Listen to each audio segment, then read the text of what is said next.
আটজন আসছে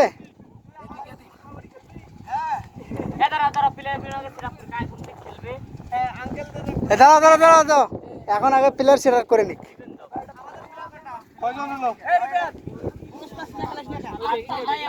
আমি আছি দেখি আটজন ভাই তুই পাশে ভাই আপনি এই পাশে আছেন আপনাদের আটজন আমাদের ভাই